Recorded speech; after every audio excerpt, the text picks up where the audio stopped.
News station के सभी दर्शकों को हमारा नमस्कार। और इस समय जो आपको हम दृश्य दिखा रहे हैं वो अलग है, डिफरेंट है और कहीं ना कहीं रेलवे को बदलने वाले दृश्य हैं। रेलवे को बदलने वाले जो दृश्य हैं उनको हम आपको दिखा रहे हैं। हम उसी डिब्बे में मौजूद हैं जिस डिब्बे में खुद प्रधानमंत्री नरेंद्र मोदी ने सफर किया। और यहाँ पर Vande Bharat express Gandhinagar capital Mumbai central आप देख सकते हैं, उसके लिए खास जगह बनाई गई, रेड कारपेट बिछाया गया और ये सारी चीजें हम आपको दिखा रहे हैं कि किस तरीके से ये ट्रेन चल रही है। ट्रेन अपने सफर में है, अपने अंदाज में है और जो इसका अंदाज है वो निराला है, निश्चित तौर पर कहा जा सकता है निराला है। और यहाँ पर आप देख सकते हैं कि हम लोग सूरत से आगे आ चुके हैं। ट्रेन जब वहां से चली थी यानी अहमदाबाद से चली थी तो 2 बजे के आसपास ट्रेन वहां से रवाना हुई और उसके बाद सूरत पहुंच गई। सूरत के बाद हम आगे बढ़ते चले जा रहे हैं। ट्रेन की स्पीड की अगर हम बात करें तो इस ट्रैक पर 131 किलोमीटर प्रति घंटे की रफ्तार पर ये ट्रेन चली। ये कहा जा सकता है कि अब तक जो हमने देखा, आपको हम इसके कई चीजें आपको दिखाना चाह रहे हैं। जिस डिब्बे के अंदर हम मौजूद हैं अगर हम उसकी बात करें तो ये चेयर कार है, ये चेयर कार है। आइए, चेयर कार का जो रंग है वो रंग बदला गया, क्योंकि पिछली बार जो आपको हमने गाड़ी दिखाई थी या नई वंदे भारत दिखाई थी, जब शुरुआत हुई थी बनारस के लिए, तब हमने आपको दिखाया था कि किस तरीके के रंग हैं। लेकिन अब वंदे भारत का अंदाज बदल गया है। यहाँ पर जो चेयर कार के अंदर जो सीटें हैं उसको रिक्लाइनिंग बना दिया गया। ये देखिए, रिक्लाइनिंग चेयर है, एक छोटा सा खटका है जिसको दबाइए और आराम से बैठिए। क्योंकि वंदे भारत में जो सबसे बड़ी शिकायत यही थी कि पीठ अकड़ जाती है। 8-8 घंटे का सफर है, अगर हम बात करें तो पीठ अकड़ जाती थी। लेकिन चूंकि भारत के इंजीनियर्स ने ऐसा ट्रेन बनाई थी, ट्रेन सेट बनाई थी, 16 डिब्बे की ट्रेन थी, उसमें जो मटेरियल लगाया गया वो ऐसा लगाया गया कि रफ टफ मटेरियल लगाया गया, यानी ढेर सारे लोग सफर करें, फर्क न पड़े। तो वो शिकायत इस ट्रेन में दूर की गई है। एक बड़ी चीज है निश्चित तौर पर, क्योंकि पिछले वाले वर्जन से ये थोड़ा इम्प्रूव्ड है, फर्क है। और यहाँ पर बाकी और चीजों को अगर हम आपको दिखाएं तो बड़ी बड़ी खिड़कियां तो पहले जैसी ही हैं, साथ ही साथ आपातकालीन परिस्थिति में ये जो हथौड़ी लगी हुई है ये भी हम कह सकते हैं कि उसमें दूसरी ट्रेन में भी थी। साथ ही साथ यहाँ पर कर्टेन्स आप देख सकते हैं, ये कर्टेन्स हैं और इसमें आप नीचे कर दोगे तो लाइट कहीं ना कहीं कम हो जाती है। साथ ही साथ यहाँ पर जो बाहर का दृश्य है वो भी आप देख सकते हैं, बाहर का दृश्य भी आप देखिए। और इसके अलावा अगर हम बात करें तो ऊपर का जो स्पेस है वो जस का तस है, जैसे पहले था वैसा स्पेस है। टच लाइट है, आप इसको छुएंगे ऑन हो जाएगी, छू के ही ये बंद हो जाएगी। तो ये काम किया गया है। साथ ही साथ यहाँ पर जब आप जो पुरानी वाली वंदे भारत अगर उसकी बात करें तो एक और बदलाव, चूंकि सीट बदली गई है इसलिए यहाँ पर पकड़ने के लिए भी लगा हुआ है। ये डिफरेंट है, थोड़ा सा पहले से फर्क है, रफ एंड टफ है निश्चित तौर पर कहा जा सकता है, क्योंकि शताब्दी जैसी सीटें हैं ये। और यहाँ पर एक और चीज हम आपको बताना चाहते हैं कि अगर यहाँ पर सेंसर्स की बात करें, सेंसर्स हैं, साथ ही साथ सीसीटीवी कैमरे लगे हुए हैं हर जगह, सीसीटीवी कैमरे आप देखिए।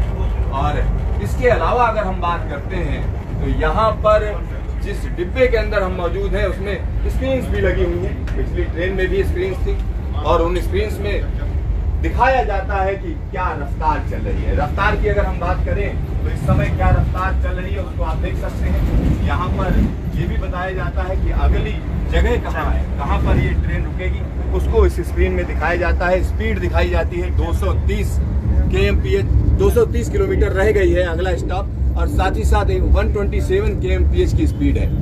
हालांकि मैं 230 kmph बोल रहा था तो कहीं ना कहीं ये उम्मीद है देश को कि 230 kmph पर किसी न किसी दिन ट्रेन चलेगी। बुलेट ट्रेन का भी काम चल रहा है तो कहीं ना कहीं लोगों को लगता है कि बुलेट ट्रेन की स्पीड में भी ट्रेनें आनी चाहिए। लेकिन दुनिया बदल गई है, निश्चित तौर पर बदल गई है। यहाँ देखिए, पेंट्री कार मैनेजर हमारे साथ मौजूद है, सुनील रजौरिया जी। सुनील जी, यहाँ पर पेंट्री कार मैनेजर हैं आप, तो अगर हम खान पान की बात करें तो कैसा खाना देंगे लोगों को? काफ़ी अच्छा खाना देंगे और हमारा ये कोशिश है कि हमेशा बहुत अच्छा खाना प्रोवाइड करें। हमारा कोई भी यात्री हो तो उनको ऐसा ना महसूस हो कभी कि हमने वंदे भारत में यात्रा की, उनको लगे कि हम एक अच्छी स्पेशल ट्रेन में यात्रा कर रहे हैं।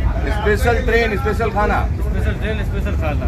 नवरात्र के लिए भी अलग है? नवरात्र के लिए स्पेशल ओनली वेज और एवरीथिंग ओके। मेरी तरफ से इतना कहना चाहूँगा कि मैं बहुत अच्छे से अच्छा। तो यहाँ पर आप समझिए रेलवे का चेहरा बदल रहा है, रेलवे की सूरत बदल रही है, निश्चित तौर पर बदल रही है। और यहाँ पर कई और लोग भी हैं। आप क्या करते हैं भाई साहब, कहाँ से? मैं इंदौर से आया हूँ साहब, इंदौर से आया हूँ। मेरी तकदीर अच्छी थी, आज आपका साथ मिला और मोदी जी के जिस कोच में मोदी जी ने सफर किया उस कोच में मुझे भी सफर करने का मौका मिला। मोदी जी किस सीट पे बैठे थे? बिल्कुल जिस सीट पर अभी आप बैठे हुए थे, ये हमारे यहाँ पर मोदी जी जिस सीट पर बैठे हुए थे उस सीट पर बैठकर जरा एहसास किया जाए कि मोदी जी को क्या फील हुआ होगा। मोदी जी जो है बाहर भी देख रहे थे, प्रधानमंत्री हैं, चारों तरफ ढेर सारे ऑफिसर्स, मिनिस्टर, यानी सब लोग उनको घेरे हुए थे। और इस ट्रेन को लेकर मोदी जी की अगर हम बात करते हैं तो प्रधानमंत्री मोदी ने एक बार नहीं कई बार जो है वंदे भारत एक्सप्रेस की तारीफ की। और वंदे भारत एक्सप्रेस की जब हम बात करते हैं तो तारीफ के काबिल तो है ही है, क्योंकि 18 महीने में पहली ट्रेन बनाई गई थी और आईसीएफ में बनाई गई थी। जिस टीम ने बनाया था उसको कहीं ना कहीं हम कह सकते हैं राइवलरी के चलते फंसाने की भी कोशिश की गई, विजिलेंस की जांच बिठा दी गई उन पर और पूरा प्रोजेक्ट जो है खटाई में डालने की कोशिश की गई। यानी जो पहली ट्रेन बनी थी 97 करोड़ में बनी थी और उसके बाद तमाम कंपनियां, तमाम वेस्टेड इंटरेस्ट कहीं ना कहीं इस पूरे प्रोजेक्ट को पीछे ढकेलने में लग गए। एक लंबा समय आया जिसमें हम कह सकते हैं कि बड़ी दिक्कतें, परेशानियां रही। आईसीएफ के जो इंजीनियर्स थे उनके दिल धक धक धक धक करते थे, क्योंकि उनको लगता था कि अच्छा काम करके भी उनके साथ अंजाम क्या हुआ। लेकिन चीजें बदली। हम कह सकते हैं जब रेल मंत्री बदले गए, दूसरे रेल मंत्री आए, खासतौर पर अश्विनी वैष्णव की बात करें तो अश्विनी वैष्णव जी ने सबसे पहला जो काम किया वो हम कह सकते हैं विजिलेंस जांच को हटाया। विजिलेंस जांच जब हटी, यानी जो लोग निर्दोष थे उनको कहीं ना कहीं राहत दी गई। उसके बाद हम कह सकते हैं एक बार फिर से वंदे भारत एक्सप्रेस के प्रोजेक्ट ने रफ्तार पकड़ी और प्रधानमंत्री ने 15 अगस्त को भी बोल दिया, लाल किले से बोल दिया कि सारी ट्रेनें बनेंगी।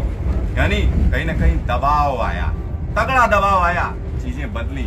उसके बाद टेंडर जारी हुए, टेंडर जारी होने के बाद कुछ ऐसी खामियां आई, दिक्कतें आई, फिर टेंडर ही बेकार हो गया क्योंकि चाइनीज कंपनीज आ गई। उसके बाद उस टेंडर को निरस्त किया गया, फिर दोबारा फिर से जो है शुरुआत की गई, कुछ कंडीशंस बदली गई। और उसके बाद क्या हुआ, जो हमारे दर्शक हैं वो बड़ी इंटरेस्टिंग स्टोरी है। ऐसी स्टोरी है जिसमें कहीं ना कहीं आत्मनिर्भर भारत को धक्का पहुंचाने की भी कोशिश की गई, लेकिन भारत है कि फिर से उठ खड़ा हुआ, निश्चित तौर पर उठ खड़ा हुआ। आज की तारीख में हम कह सकते हैं कि ये देर आए दुरुस्त आए, यानी हम देर से जरूर प्रोजेक्ट में देरी आई लेकिन दुरुस्त तरीके से अब ट्रेन फिर से शुरू हो गई है। तीसरी ट्रेन शुरू हो चुकी है, चौथी ट्रेन हम कह सकते हैं जल्द ही आईसीएफ से निकलेगी। रेल मंत्री से एक बार मैंने सवाल पूछा था कि इतनी ढेर सारी ट्रेनें आप एक साल में कैसे बना दोगे, तो उनका सीधा सीधा कहना था कि सिद्धार्थ, ट्रेनें एक बार जब सब कुछ ओके हो जाएगा, सीआरएस क्लियरेंस हो जाएगा और साथ ही साथ सारे अप्रूवल मिल जाएंगे, उसके बाद तो ट्रेनों को कहीं ना कहीं फोटो स्टेट करना है, एक एक करके बनाते जाना है। प्रोडक्शन लाइन तैयार है और सिर्फ आईसीएफ में नहीं बननी है, एमसीएफ में बननी है, साथ ही साथ कपूरथला में बनाई जाएगी। यानी अलग अलग जो कारखाने रेलवे के हैं वो ढेर सारी ट्रेनें बनाएंगे।